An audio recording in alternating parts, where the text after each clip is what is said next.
সবাইকে science project বিটি চ্যানেলে শুভেচ্ছা। প্রথমে একটা সবাইকে অনুরোধ করছি, প্লিজ দয়া করে সবাই সাবস্ক্রাইব করুন। আজকে আমরা বানাবো মোটর কার। এই মোটর কার বানাতে কী কী লাগবে তার প্রয়োজনীয় উপকরণ আমরা দেখে নিব।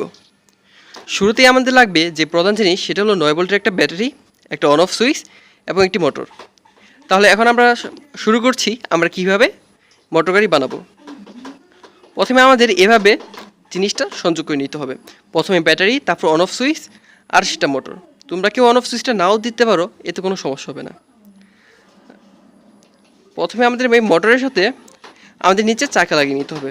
কারো কাছে যদি আমাদের চাকা না থাকে, তাহলে আমরা আমাদের যে আরসি বা আমরা 7 আপ খাই, তার সিপিটাও আমরা ব্যবহার করতে পারবো। এভাবে আমরা এই জিনিসটা নিয়ে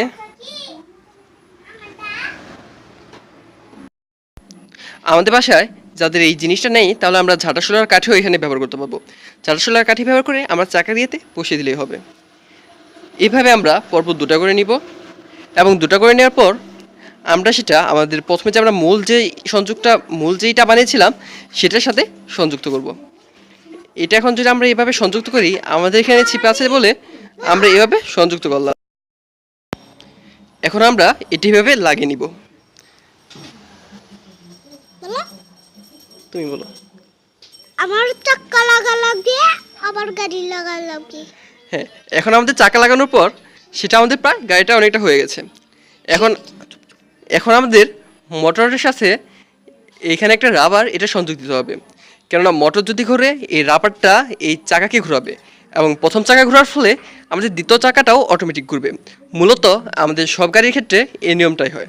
আমাদের সব গাড়ির আমাদের সব গাড়িরই প্রায় পিছনের চাকা ঘুরে, আর পিছনের চাকার ঘোরার ফলে আমাদের সামনের চাকাটা অটোমেটিক গতির কারণে আমাদের এটা ঘুরে যায়।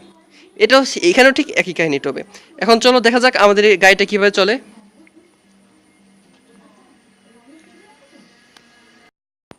বলো।